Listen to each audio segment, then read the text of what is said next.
Hi there, folks, and welcome. Welcome back to NTI's Japan Real Estate Podcast. I'm your host, Ziv Nakajima again, and this podcast is brought to you, among others, by Native Shark, which is an online platform for learning Japanese. And what Native Shark do is they make learning Japanese really, really simple. So you just show up, click a button that says Study Now, and the platform will then show you exactly what you need to learn next based on your progression. Now, this may sound simple, and in practice it is, but the way it's designed means that students who use Native Shark once a day for 4 to 5 months can complete the equivalent of over 2 years of university study. And what they're also unique in is that they teach all of the types of Japanese that you wouldn't normally get in traditional schools or textbooks. And if you've ever studied with one of the more common textbooks that foreigners usually pick up, you've probably noticed that there are a lot of sentences or conversations in there that you'd never really hear in real life, and vice versa. Some of the stuff you actually hear when you're out and about in Japan is never really covered in these traditional textbooks. So this isn't the case with Native Shark. It's very well grounded in everyday spoken Japanese, whether it's casual or formal language.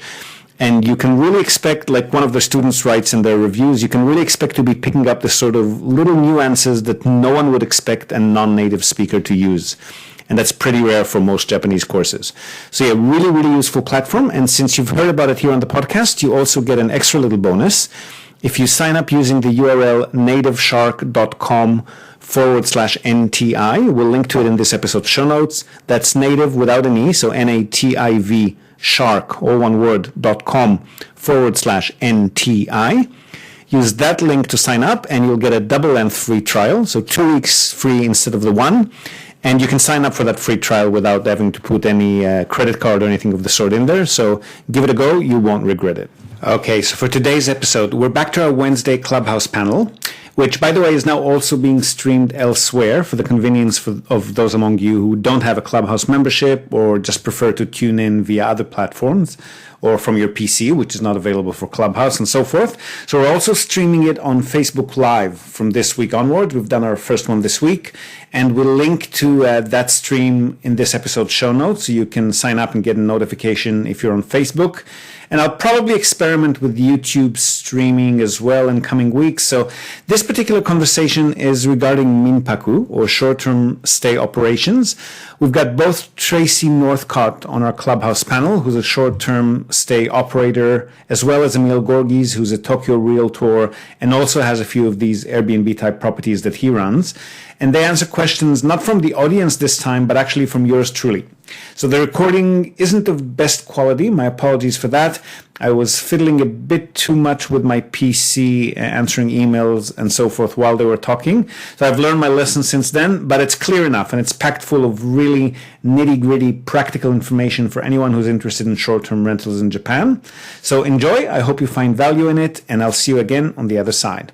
If someone is looking to enter the short-term stay market, and they are well aware that tourists are a bit of an issue at the moment, but hopefully that's going to pick up towards next year again. What would you advise them to purchase as far as short-term rentals are considered in Tokyo? What would be better? Would it be a condo? Would it be an old house? Would it be in the heart of the city, on the suburbs? What are popular properties for if and when tourists are present here? If money was no object, buy a building that has, that I would say 3 to 4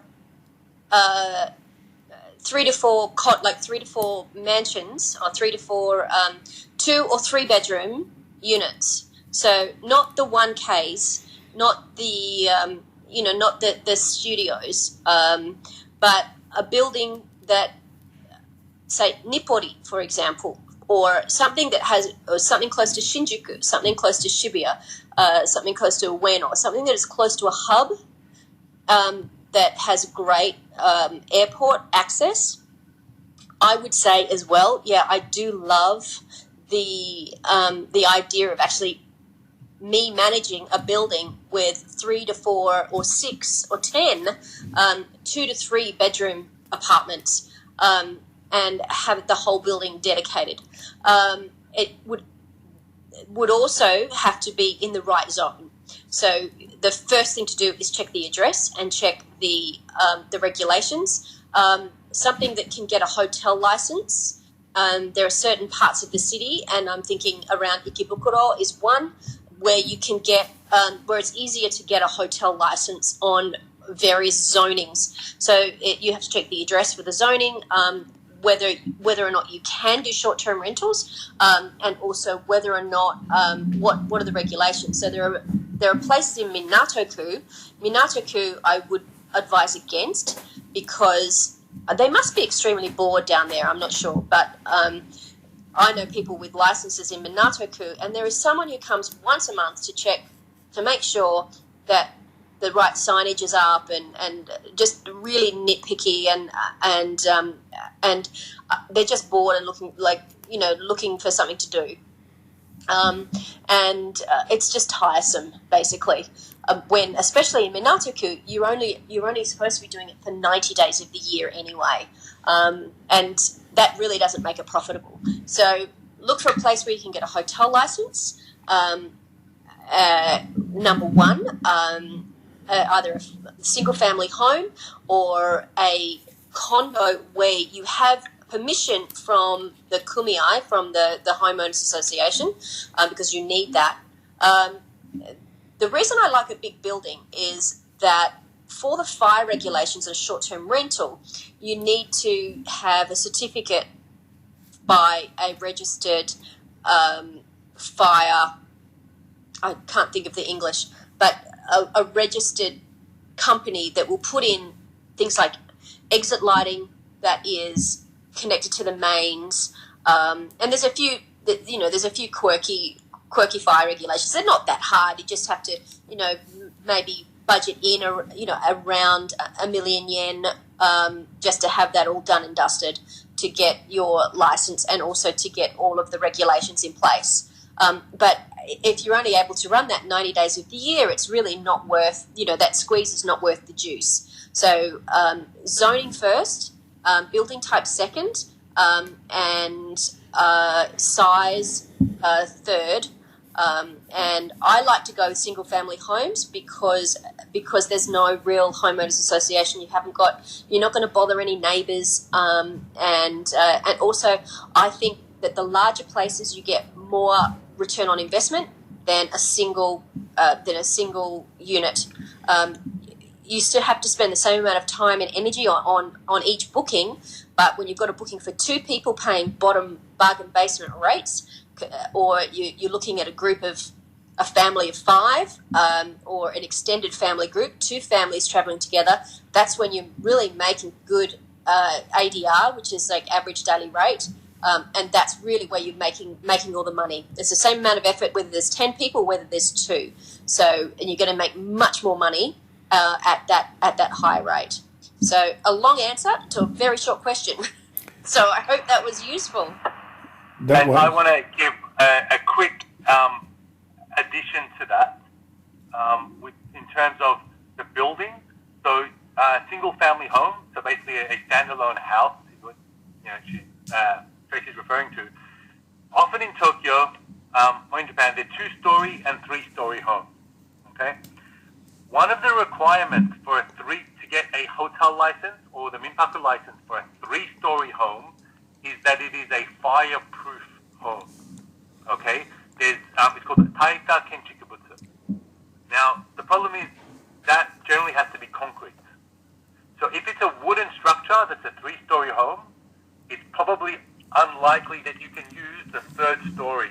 They probably don't want to give the whole 2-story, just the lower 2 stories, the hotel license, and say you're not going to use the top floors. But technically, it's hard to get the license, and if they do, they don't want you to use the 3rd floor for as a hotel or for bookings if it's not a fire-proof house, a Taika Kenchikubutsu.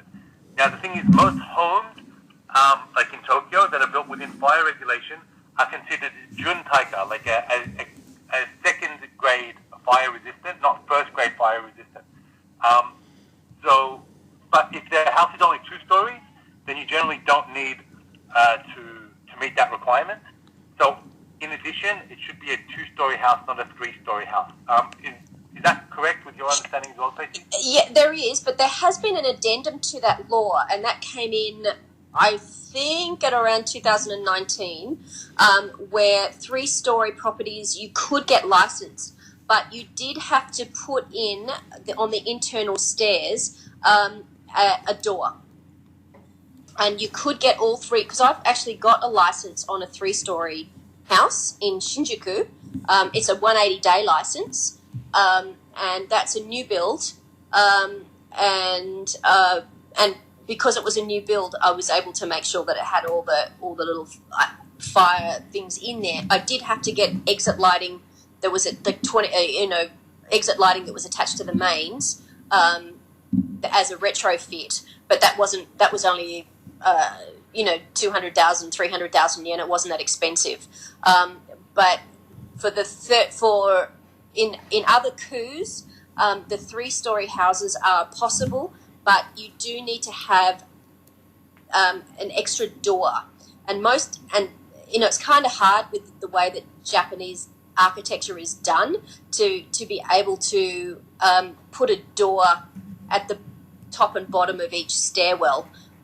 But that's a way around it, around that law as well, and that's able to be done. Otherwise, you do have to block off that 3rd floor, and that really doesn't make it financially viable as well. So, thanks for that. 2-story family homes are fantastic, and you can get 3-story in certain situations. So, yeah, there's nothing very clear.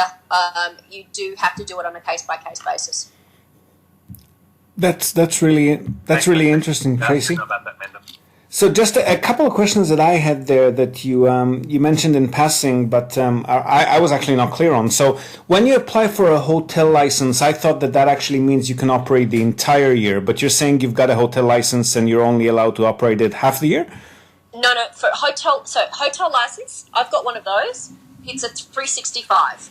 And the beautiful thing about having a hotel license is that you do not have to do the reporting, which reminds me it's nearly the 15th of April and I need to do the report for my Minpaku licenses. But with a hotel license, you do not need to do your monthly report or bi-monthly report to the Kuyakusha. You still have to keep records of people's passports, IDs. You need to keep a record of where they've come from, where they're going to, because that's in the trace and tracking, which has been part of the law for 50 years. So it's not anything new with COVID. It's always tracing and tracking has always been in the Minpaku laws and the hotel laws. So hotel license 365 days, but you still need to keep a good register. Minpaku rules, the standard rate is 180 days as the starting point, and then it goes down from there based on the individual coup and the individual hokenjo, the way they've applied it. So, for example, like I said, in Minato coup, it can be down as low as 90 days. In some places, it's weekends only. In other places, it's, especially around school zones, it is probably school holidays only. So, you won't get anything more on a Minpaku license than 180 days if it just goes down from there. Obviously, there are some Minpaku associations, some grassroots associations that are spending a lot of time lobbying government to have that rule changed. So I've been giving them a little bit of a hand with that because obviously that benefits me. And I'll let you know how that's going. But at the moment, it's Minpaku is 180 days, and you do have to report every 2 months on who stayed, what country they're from, and how many days they stayed. And those figures are actually confirmed by the online travel agencies, the OTAs, the Airbnbs, Booking.com. I believe, I haven't got proof of this, but I do believe that they're sharing the booking data with the ward officers based on your license number, and they will cross-check to make sure that you're not overbooking more than your regulation, more than the area.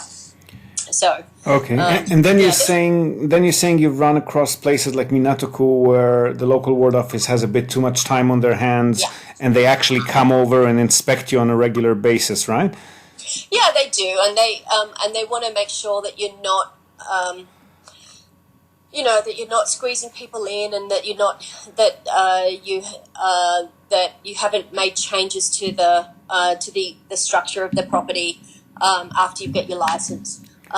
They're also asking that there are some people that they want to put up wanted posters in the lobby of your property. Like the ones that are in the police station. That's really attractive to guests, isn't it? Oh, it's gorgeous. It's like, we're looking for bad guys. I get a call from the police every couple of months. I get a call from the police because I'm also a registered Minpaku Kandi, which is a management company. So I get a call from my friendly policeman saying, hello, is everything okay? Have you had any suspicious dudes come and stay? And please make sure that you tell your guests that, no drones can be operated within the Tokyo metropolitan area. There are massive fines. So there are certain rules. And they said, with the Olympics coming up, or if, before when there was G8 summits or G20 summits in town, they would call and say, by the way, we are on the lookout for strange people. Don't let anyone stay without an ID, and just reminders like that. And I'm very, they're just doing these police guys, they local plod, they're just doing their job. So I'm always friendly and cooperative with them. So that's what I try to do. And with the local co-inspectors, is there any directory online or somewhere else where you can actually tell which of the areas have more of that happening and which of them have less? Because I'm thinking having somebody come in every few days and bother the guests by looking around is also not a really good look, is it? Yeah. Well, so who has a license, who has a hotel license, and who has a Minpaku license is actually public information. That's available from a database on the ward office where anyone can go search, and it gives you the name and the address of the property. And so I've had people knock on the door, try to sell us things. Oh, especially when we got the hotel license at first. Some plucky salesman knocked on the door and was trying to sell us some nonsense. So there are people out there using that public information to find.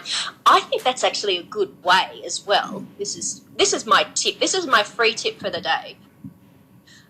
If you are looking at either renting or buying a condo, is to go onto those websites and find the addresses where there are already licenses in the building, which means that the kumiai is a friendly kumiai, that they are willing to sign the documentation, and that also people are used to, they're used to the short-term guests coming in and out. So that's a way to target, if you're looking at doing a rental arbitrage situation, is to target buildings that are going to be more likely to be friendly to you running a short-term rental out of their property, because they've already got some in there. So that's my little tip. If I'm going to be, because I'm going to be looking at ramping up again soon, that's what I'm going to be doing. I'm going to be looking for buildings that are likely to be friendly. But in terms of people knocking on your door, that certain coups, it's just word of mouth, Ziv, and being in the Japanese host communities, we tend to share information about when the police are doing their rounds and when the ward office are doing their rounds. Hey, I got to jump off for a client call. Been kind of quiet, but super great listening, and talk to everybody soon. Okay, Matt. Take care. See you, Matt. See ya. Bye. So, Tracy, I'm just wondering, have you actually seen a lot of buildings that are okay with Minpaku? Because from our experience out of Tokyo, 99.9% of them are strictly prohibiting that. Yes, there are, and usually it's buildings that are friendly. It'll be the whole building. The whole building will be Minpaku. You won't tend to get one or two So the way that you usually can get a Minpaku building, a Minpaku condo, and the nice thing about getting a Minpaku condo is that the fire regulations are usually included. You don't normally need to get a retrofit, so it's a bit of a lower barrier to entry. So the buildings that are usually okay are the ones that are owned by a single person. So if it's a condo where each one is owned by a different person, the chances of you being able to get approval for Minpaku are 0 to none. I would say you're not going to get a quorum of people to agree to of the homeowners, especially if they're live-in, to approve a short-term rental in the building. No matter how much lobbying you do, it won't happen. So when you say single owner to the building, that would mean that the Minpaku operator then rents a unit from the owner? Yeah. So okay. Let's say there's one owner for the entire building, and that person that owner does chintai to various people. That's a better approach. That's a better person to find, because usually that person has, they've probably got multiple properties, and they're just, you know what it's like, Ziv. In Japan, there is a big divide between people that just rent apartments and people that own them. So, own buildings. And usually that's people have had buildings in their family, and they've owned real estate for a long time, and that's the amount of wealth that's held in that segment is massive. And mostly these people who own multiple buildings, the entire building, they've got so much money that they're really not looking into the day-to-day operations, and they've got, they've outsourced it to a real estate agent to fill, they just want to fill the places. So, so when you get a building that has lots of owner-occupied places, that's when you get a very, very active kumiai who are, they're the trash, like you said, it's really just not going to happen. It's not going to happen. It's not going to happen. But when you've got someone who is who doesn't live in the building, who probably has multiple buildings, and they're really just interested in the cash flow. So you can approach them, and especially if they've had 2 or 3 empty apartments, you could make a deal by, I haven't done this yet. This is the theory. If you find somebody, if you find this mythical beast, then you make them a deal. You say that you'll be taking 2 to 3 or 4 properties in the same building, and that you've got certain standards of cleanliness, and that you're vetting the guests really well, and that you're a hands-on host, and you've got a much better chance of getting condo. But like I said, that's my plan. I haven't put that into action yet because I've been too busy with the single family homes. There's 2 things. One, I just wanted to remind, sorry, am I very noisy? My car noise? I hope it's not too bad. No, it's all right. So there's 2 things. One, if anyone else would like to ask a question about either, we're talking a lot of short-term rentals, but even about like individual home buying, feel free to come up, raise your hand, and we'll bring you up. Now, Tracey, I am fortunate that I have 3 properties in such building. In one building where the owner has given me, he owns the entire building, and he's given me permission for the 3 of my properties to run as Airbnb. But that is not common. As you mentioned, they generally don't want to deal with that. I only was able to do it because historically, before the regulation, I was running them as Minpaku, and I actually kind of got their permission when I signed the contract. And then when the regulations changed, he actually would have preferred me to leave, but knows, like, he's a typical Japanese business person, knows, we're in a contract, we're in an agreement, like in the positive sense. We have an agreement, and so it's a bit hard to change, so he gave me the formal permission, and I could register the property. But Ziv, a bit of a hack in terms of how to find buildings that are Minpaku approved, which are like, that have a mixed, rate. Ownership. What's the right word? Mixed ownership, yeah. That have mixed ownership is to actually get Okay, so if it's mixed ownership, in order to get it approved for Minpaku, they actually have to change the bylaws to say Minpaku is okay. When they introduce the regulation, if Minpaku is not specifically permitted, it is assumed that it is not permitted. Is what is how the government made the assessment. So if they use the standard draft building management documentation, the way it doesn't say that short-term rentals Minpaku is permitted. So if that's the case, then you're not allowed to. You need to go and actually apply specifically to say Minpaku is permitted and get that change made. Now, you probably cannot do that, purchase an apartment and lobby their owners to do that. But what you can do is look for buildings which already have made that change and have already permitted it. That discussion has already happened and it's permitted. And you think, well, how am I going to find these buildings? What you do is you go to the Minpaku registration website. Basically each ward will say a listing of which the Minpaku registered properties are, and you look for buildings.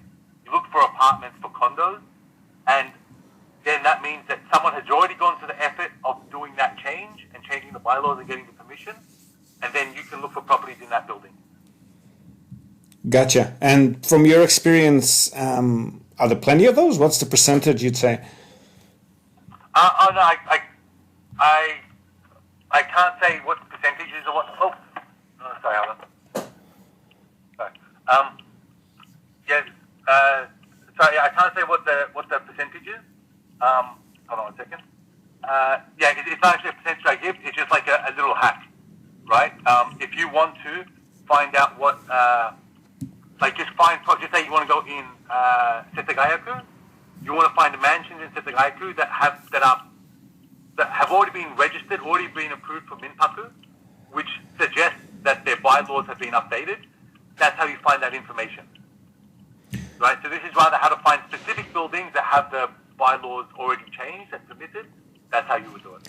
Well, that sounds like a job for Tracey. I think what I'll do is whenever we get a customer who's interested in that, I'll just refer them directly to Tracey, and then she can tell me which buildings we can help them buy in so that she can then manage. How does that sound, Tracey? That's fine. My rates aren't cheap, but I could show you the website as well. So, of course. But I mean, if somebody does want... Sorry, go ahead, Emil. The challenge with that, though, is you can find out which building is permitted, but then you need to check, are there apartments for sale in that building? Yeah, no, understood. Right? So it's a bit of a process, but that's probably easier. You could probably, go for each ward, find, a dozen or 2 dozen or, however many registered buildings, however many registered apartments there are. Find those dozen or 2 dozen buildings, and then just search online, Chuko Mansion for this building name, and see if it pops up. And if it does, great, then that's your list, and if not, and you can do that on a ward-by-ward basis. Yeah, I think that might be the best way to go. So just thinking up a business plan for future reference. So we could come to you, Tracey. I mean, obviously customers who want to purchase properties for this purpose probably have a few cities in mind. So we can refer them to you to tell them from your experience, if it's Tokyo at least, which wards would be more open to that. And then we can do the search, find the property for them to purchase. And then once the purchase is done, we can refer it back to you for management. Yes, yep, sure thing. I'm always willing to talk, short-term rentals, always in Tokyo. It's my hobby as well as my job. Right, so again, quick reset of the room. Anyone has any questions to do with anything related to Japanese real estate, investment, homes to stay in, to live in, holiday homes, short-term stay homes, abandoned properties, commercial properties, what have you? Just raise your hand. We'll bring you up to the stage, and you can ask your questions. We're more than happy to answer.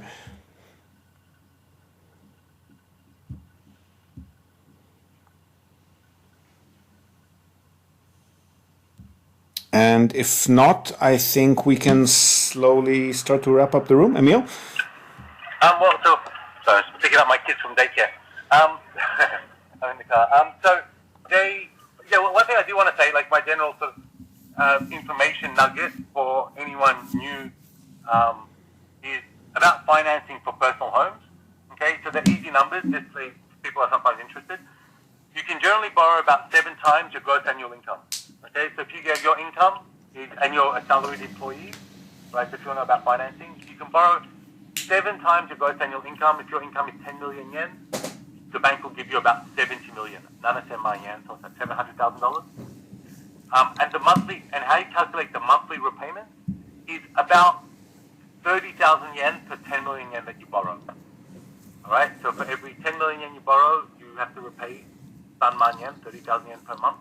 So on a 70 million yen loan, that's about 210,000 yen, 200,000 yen is what the monthly loan repayments will be. And that's principal and interest based on a 35-year typical Japanese loan term and typical interest rate of about 0.7%. And the banks will give you about 100% financing to even 105% financing. So the 105%, generally closing costs are about 5%. So if your property is, 60 million yen, the bank will give you 60 million yen plus another 5%, 3 million yen for closing costs. So your loan is actually 63 million, so about 105% of the total property value. So that's just some easy, quick numbers about financing. And Emil, you've mentioned that for investment loans, while the terms of employment are similar, the actual loan amount will be smaller or will not be 100%, right? Correct, yeah. So what I just said, that 100% financing was for your individual home, so for your own personal use, the Jutaka loan. Investment loan, I don't actually have much experience issuing them. My understanding is you need 20 to 40% deposit, and the interest rate is anywhere from 2 to 4.5%. Is what the rate is. With the same sort of scrutiny in regards to your employment and so forth, or do they calculate that more on whatever the property can generate? No, they kind of calculate more just based on your employment, to be honest, as well, and your borrowing capacity. Okay, so similar criteria there. Yes.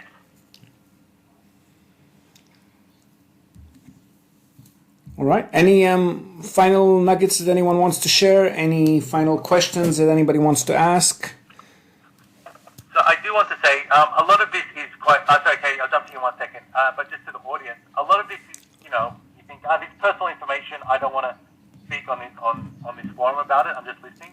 But yeah, anything personal related to, that you want to ask us about, feel free to reach out to our direct messages on our, in our bio, so that my Twitter or Instagram, and Viv also on LinkedIn, Tracey, however she likes to be found. Check in her bio. I think she responds to Instagram quite a bit as well. So feel free to reach out to us there, because definitely a lot of this discussion, especially when it comes to personal homes or your finances, are private information. So very understanding that you may not want to bring it up to discussion right here in the public forum. Katie, go ahead. You were going to say. Well, I was just curious, and I'm sorry if you already kind of addressed this, but say somebody wanted to purchase a property that's already an Airbnb or running as a short-term rental. Is that possible? And would all these fees and licenses, or not fees, but would these licenses be grandfathered in? So if I want to purchase an already functioning business, so to speak, can I just jump in with less effort, or do I have to go through all the rigmarole again? The retrofit will have already been done, so all of the the fire regulations will have already been met, they would probably already have a Minpaku kandi, so a management company, and so it would just be the license change, and that's once you've done it once, copying the paperwork to get it done again is much easier. So it would, it might have to, it might cost you $500 to $1,000 of a paralegal's time because trust me, this paperwork is just a nightmare. You don't want to be doing it yourself. But you can pay a scrivener to do that, and it wouldn't be a massive cost. So yes, you could get into it quite easily. But the license does need to be reissued. So the licenses are, Yes, as far as I'm aware, they're issued to a specific combination of owner and property. So you can't use the existing license. But like Tracey was saying, from our experience as well, just people who bought hotels and stuff, it's definitely a relatively hassle-free hassle-free, not in the sense that you don't need to jump through the hoops, but there's no re-compliance difficulties if the property has already been approved once. Right, because that's something that's becoming more and more popular around the world, and I know in the U.S. where people want to get into short-term rentals, but it just takes up so much of the hassle. It takes away a lot of the hassle that you have at the beginning, setting things up and figuring out all these rules, which are so important to know before people jump into, I found my dream property, and then their dreams are squashed by HOAs and then other regulations. This really is the first thing that people should research. But yes. That would be an easy way to go about it if you're really dead set on running a short-term rental. Yeah, and that does happen a lot. Like Tracey was saying, if the place is co-owned, there's a snowball's chance in hell that they let you do that. And even if it's not, I mean, local municipalities can be very difficult as well. So that's definitely an easier and less, more of a hassle-free way to go about it. So there you go, the awesome Tracey Northcott, or as we like to call her, the Minpaku Queen. We're going to link to her blog and other free resources on this episode's show notes, so be sure to check her out if you're interested in this topic. And again, from now on, our Wednesday Clubhouse sessions are also available on Facebook Live. So all you get to see there is my face, which is pretty boring, but you do get to hear the audio of the Clubhouse room, and you can also type in your questions and have them answered by the panel without having to actually participate in the conversation via Clubhouse. So feel free to join us there as well. Now, before we go, we're also, as always, going to tell you and also link to our other sponsor's website. That's Hiroshi Shimizu, immigration lawyer and administrative scrivener.